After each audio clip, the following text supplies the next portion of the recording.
Have you ever had that quiet, terrifying thought that no matter what you do, your future will just be a repeat of your past?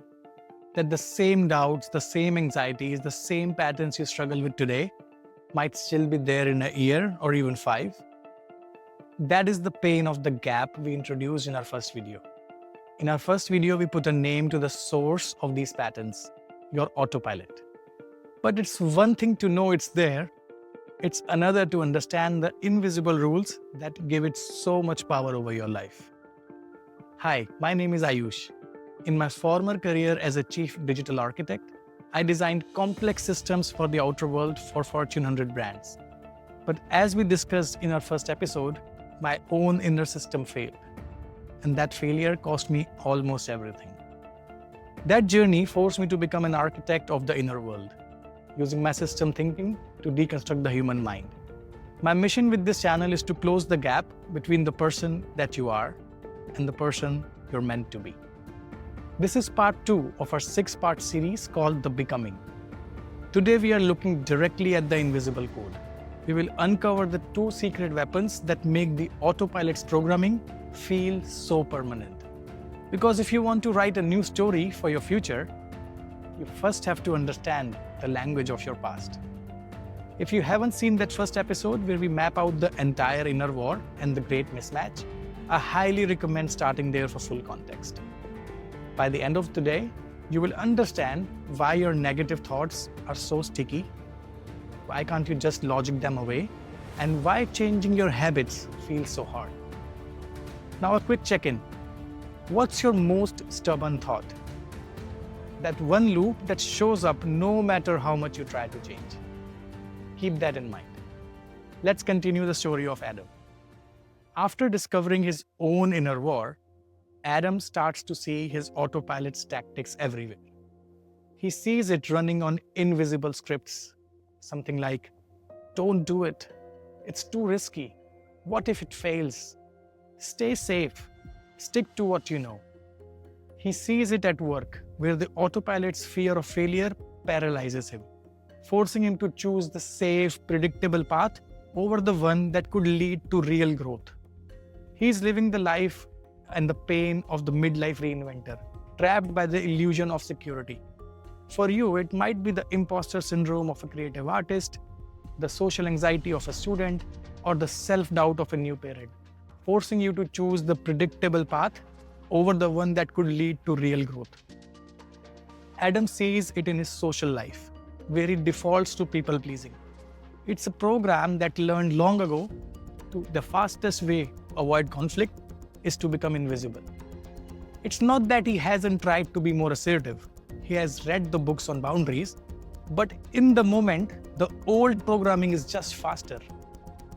He's procrastinating on his dreams. He's hiding his true self. 3 different situations, but it's the same character pulling the strings. It's not Adam. It's his ancient autopilot. It's acting without his permission, running on the script he never remembered writing. Now, but what is that script, you might ask, right? What is that ancient code really made of? To find out, we have to put on our architect's hat and deconstruct the machine itself. Let's do that right now. Now, to fix a system, you first have to deconstruct it. To understand the autopilot, you have to first understand the impossible problem our brain is trying to solve every second of the day. Imagine it's a supercomputer locked inside a dark, silent room, your skull. All it gets are millions of chaotic signals from your senses. From this data, it has to guess what's happening and make a life or death prediction in a matter of milliseconds.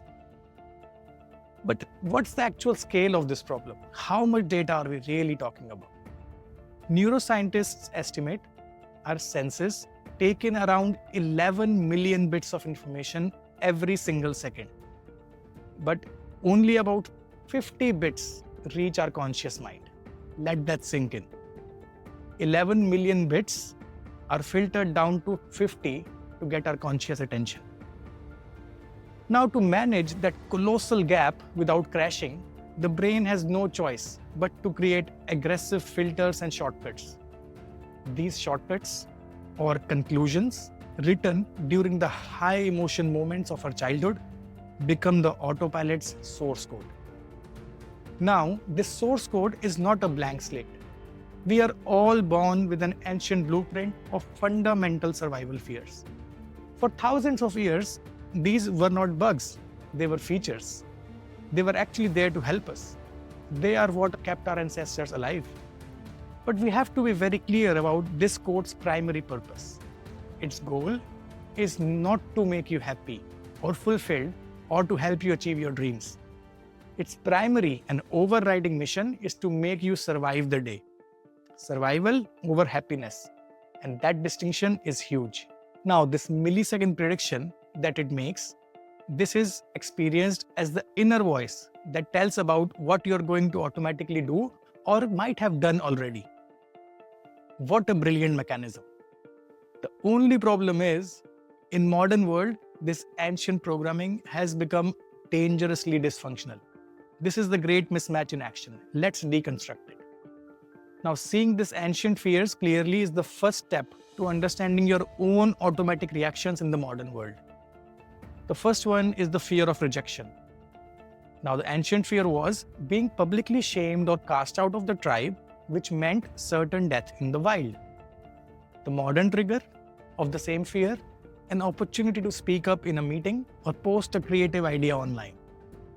Now, the dysfunctional result is a paralyzing terror of public speaking and an intense fear of judgment that keeps you from sharing your authentic self. Now, the second one, the fear of physical threat. Ancient fear, facing a predator in the wild, requiring a life or death physical response from your body. Modern trigger, an unexpected email from your boss or a vague text message. The dysfunctional result, a full body anxiety response, racing heart, shallow breathe, and chronic stress over a non-physical threat. The next one, the fear of abandonment.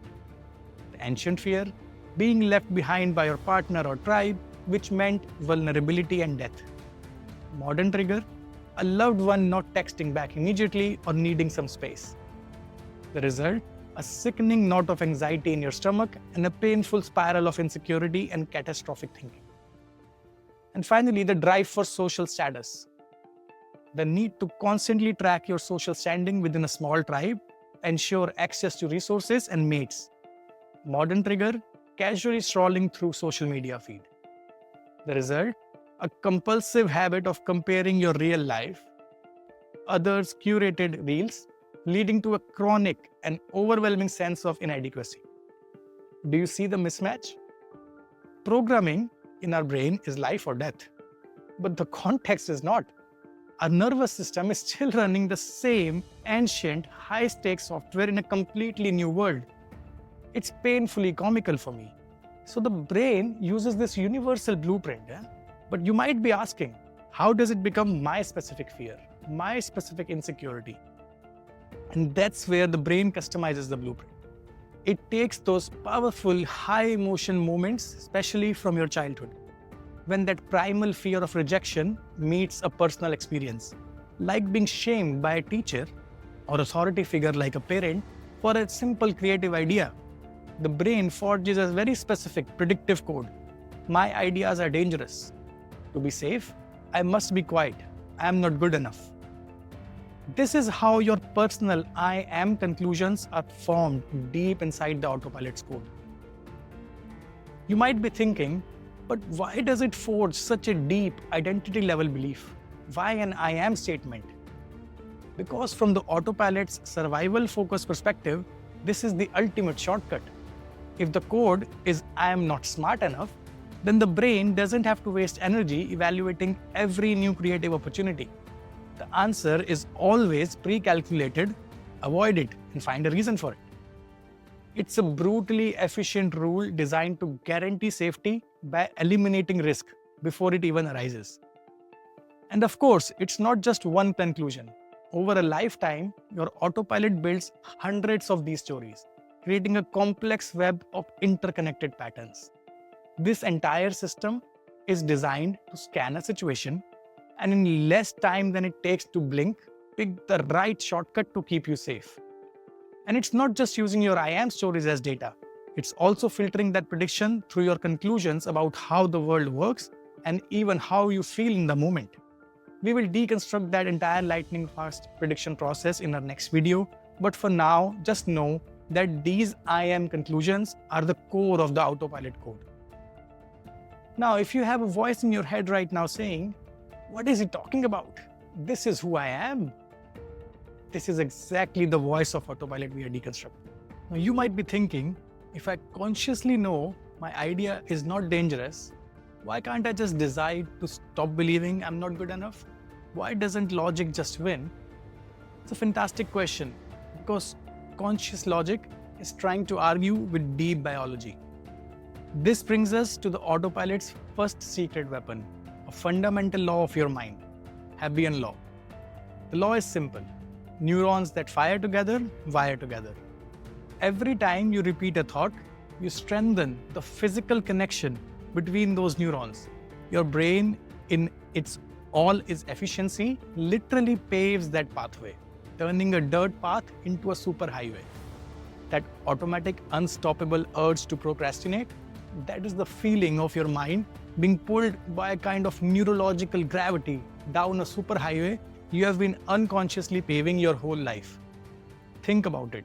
What's one habit you return to even when you know it doesn't serve you? That's the groove.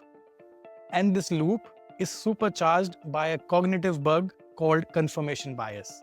Your brain actively seeks out evidence to prove its existing conclusions are true.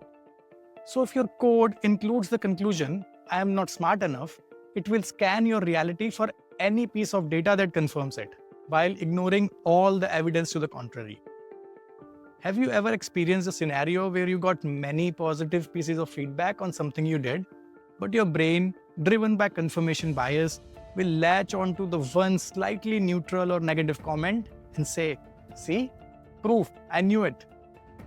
Every time it finds proof, it reinforces that neural superhighway, making the self-doubt faster and more automatic the next time. And because of confirmation bias, a small seed of evidence at first becomes a hardwired shortcut, which can last a lifetime if not taken care of. Now, this raises the most important question of all. Who is paving these neural roads in our minds? Right now, your autopilot is doing it by default. But what if the third player we spoke of could consciously pick up the tools and become the architect of these new pathways? Keep that question in mind as we continue. Now, the autopilot has this ancient fear-based code running on these incredibly powerful superhighways in our brain. It can feel unbeatable.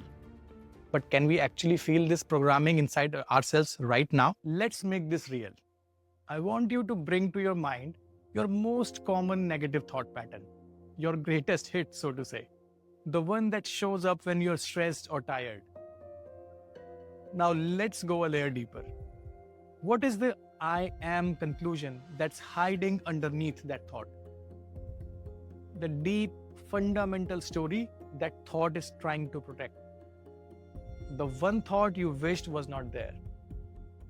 It might be something like, "I'm not good enough, I'm not smart enough, not attractive enough, not safe, I'm unlovable." Whatever that is, just notice it without judgment. Let that ancient story come into the light. Now, I want you to feel the quality of that thought. Feel its speed, its power, its automatic, unstoppable nature. That feeling, that is the power of a deeply wired neural superhighway. It's a physical reality in your brain and you can feel it. So the reason your autopilot wins so often is not because you're weak or broken. It's because it's running on ancient, fear-based code, reinforced by fundamental laws of the brain. You are not fighting a bad mood. You are fighting decades of neurological reinforcement. That is why simply trying harder or being more disciplined is a losing strategy. You cannot win a battle against a superhighway by willpower alone. That is why it's not your fault those other methods did not stick. You are trying to fight biology with motivation. But here's the most important thing I can tell you today. The same law that built the prison is also the key that can set you free. And we need this key because these automatic programs, these invisible scripts, don't just sabotage our work or our dreams. They control how we show up for people we love. They are the hidden force that can slowly affect our most important relationships. And in a world being constantly rewritten by technology, running on this old, rigid programming is not just a handicap, it's a direct threat to our relevance. This ancient code makes you predictable and resistant to change. And the exact moment the world is demanding dynamic adaptation and being accelerated by AI. The autopilot doesn't just win with brute force and old habits. It has an even more devious, more sophisticated tactic. It doesn't just overpower our rational mind. It tricks it into becoming a traitor. In our next episode, we will expose the hijack. We will learn to see the exact moment our autopilot takes the wheel so that we can finally learn how to take it back. I'll see you in the next episode. Until then, please take care.